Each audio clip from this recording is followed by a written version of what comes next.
Assalamualaikum warahmatullahi wabarakatuh. Saya Sifaul Umah dari kelas 2023B dengan akhiran NIM 010 akan membahas tentang materi pemutih. Bahan pemutih merupakan senyawa kimia yang biasa dipergunakan dan dimanfaatkan selain sebagai pemutih pada bahan tertentu, juga sebagai penghilang noda maupun disinfektan. Pemutih berdasarkan wujudnya dibagi menjadi dua. Yang pertama padat berupa bubuk putih yaitu kalsium hipoklorit dengan rumus kimia CaClO2 yang dikenal sebagai kaporit yang biasa digunakan di kolam renang ataupun juga di dapur sebagai disinfektan permukaan dan peralatan dapur. Kemudian yang kedua yaitu cair berupa natrium hipoklorit dengan rumus kimia NaOCr yang biasa digunakan untuk pemutih pada pakaian. Nah, pemutih berdasarkan fungsi dan kegunaannya dibagi menjadi tiga. Yang pertama yaitu pemutih pakaian, seperti Soklin pemutih, yaitu serbuk pemutih yang mengandung senyawa kalsium hipoklorit atau CaClO. Senyawa hipoklorit ini mudah melepaskan klorin dalam kadar tinggi. Klorin dapat merusak pakaian. Pemutih hipoklorit ini tidak baik untuk bahan polyester karena lebih memberi kesan kuning daripada memutihkan. Kemudian pemutih kulit atau wajah merupakan penggunaan bahan-bahan kimia yang bertujuan untuk mencerahkan kulit dengan cara mengurangi konsentrasi melanin atau zat warna kulit. Pemutihan kulit yang dapat mengurangi atau memblokir produksi melanin umumnya bekerja dengan cara menghambat pembentukan suatu enzim yang disebut tirosinase. Kemudian perawatan ini yang terbanyak berupa lotion topikal atau gel berisi bahan-bahan penghambat melanin dan retinoid. Nah, bahan-bahan yang biasa digunakan yaitu asam retinoat, hidrokuinon, merkuri, dan senyawa steroid. Kemudian yang terakhir yaitu pemutih makanan, yang merupakan bahan tambahan makanan yang dapat mempercepat proses pemutihan makanan sehingga dapat memperbaiki mutu makanan. Bahan-bahan yang sering digunakan itu asam askorbat atau vitamin C dengan rumus kimia C6H8O6.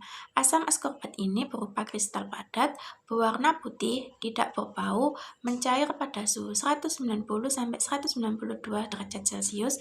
Asam askorbat ini berbentuk kristal stabil di udara, sampai bertahun-tahun, tetapi dalam bentuk larutan mudah teroksidasi dan ketidakstabilannya meningkat dengan kenaikan pH larutan. Kemudian ada titanium dioksida yang memiliki rumus kimia TiO2 berwarna putih dan banyak digunakan dalam industri manisan seperti permen dan makanan lainnya. Karena indeks bias yang tinggi, titanium dioksida ini mempunyai sifat yang dapat memancarkan cahaya dalam penggunaannya sebagai pigmen pemutih. Nah, penggunaan titanium dioksida ini diizinkan sejak tahun 1966 dengan batas 1% dari berat badan. Peraturan di Amerika Serikat mengesahkan penggunaannya secara umum sebagai warna aditif tidak lebih dari 1%.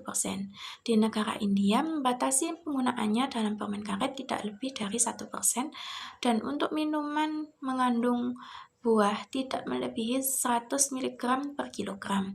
Sedangkan di negara Jepang digunakan tanpa batasan dalam makanan. Nah, kali ini saya akan membahas tentang pemutih kulit atau wajah. Tadi sudah saya sebutkan mengenai bahan-bahan yang biasa digunakan dalam pemutih kulit atau wajah itu.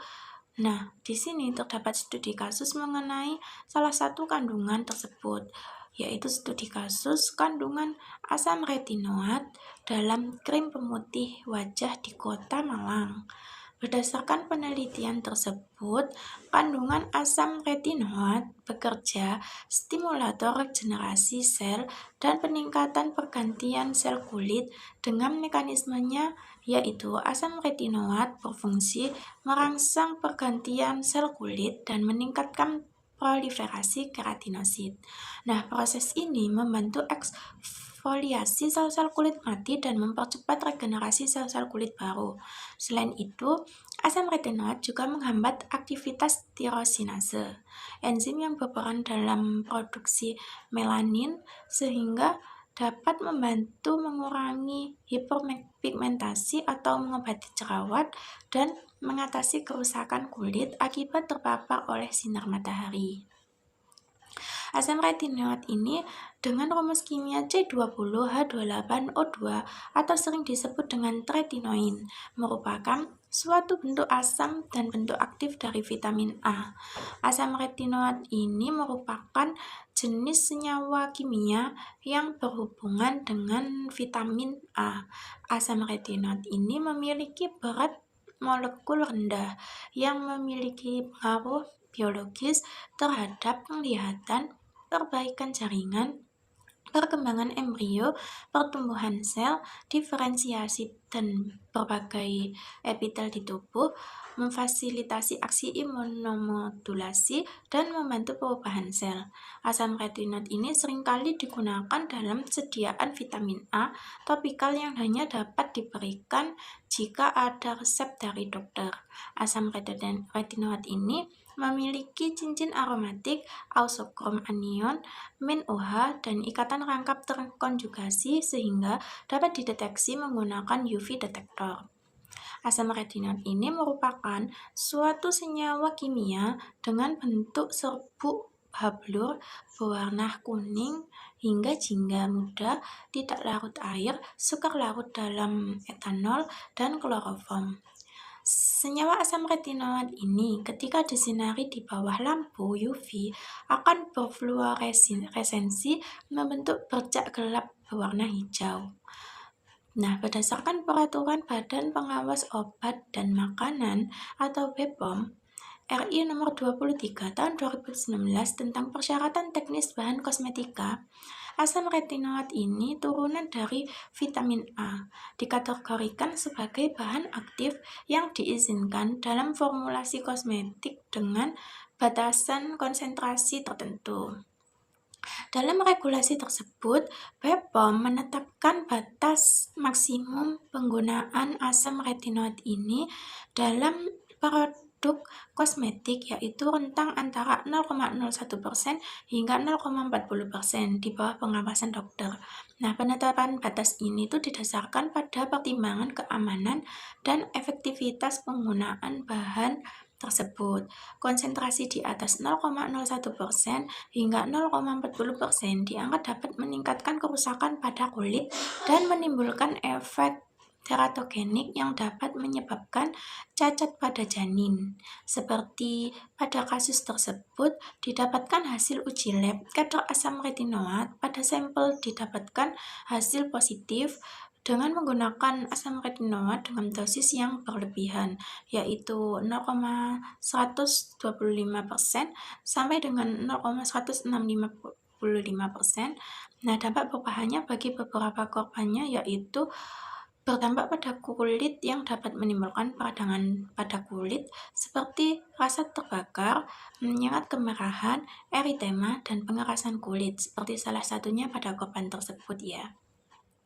Selain itu juga dapat berdampak bagi ibu hamil, karena asam retinoid ini memiliki efek sebagai zat teratogen yang dapat menyebabkan cacat pada janin, salah satunya seperti kasus pada bayi yang dilahirkan oleh seorang wanita yang menggunakan asam retinoid untuk mengatasi jerawatnya di wajah pada rentang sebelum dan selama kehamilannya telah terdiagnosis mengalami malformasi berat pada wajah seperti kecacatan langit-langit mulut, bibir sumbing, celah kelopak mata menyatu, hipertelorisme, kelainan sistem dan pusat serta hidrosefalus. Nah, kasus lainnya yang melibatkan seorang wanita yang telah menggunakan krim asam retinoid ini selama sebelum menstruasi terakhir dan selama 11 minggu pertama kehamilannya dilaporkan bahwa bayi yang terlahir mengalami cacat telinga eksternal. Nah, dari sini kita harus perlu memperhatikan dalam memilih kosmetik. Yang pertama yaitu dengan mengecek merek kosmetiknya terlebih dahulu. Kemudian cek lolos uji BPOM dan yang terakhir cek label halalnya. Sekian, terima kasih dan mohon maaf bila ada kesalahan kata dalam video pembelajaran ini. Saya akhiri, wassalamualaikum warahmatullahi wabarakatuh.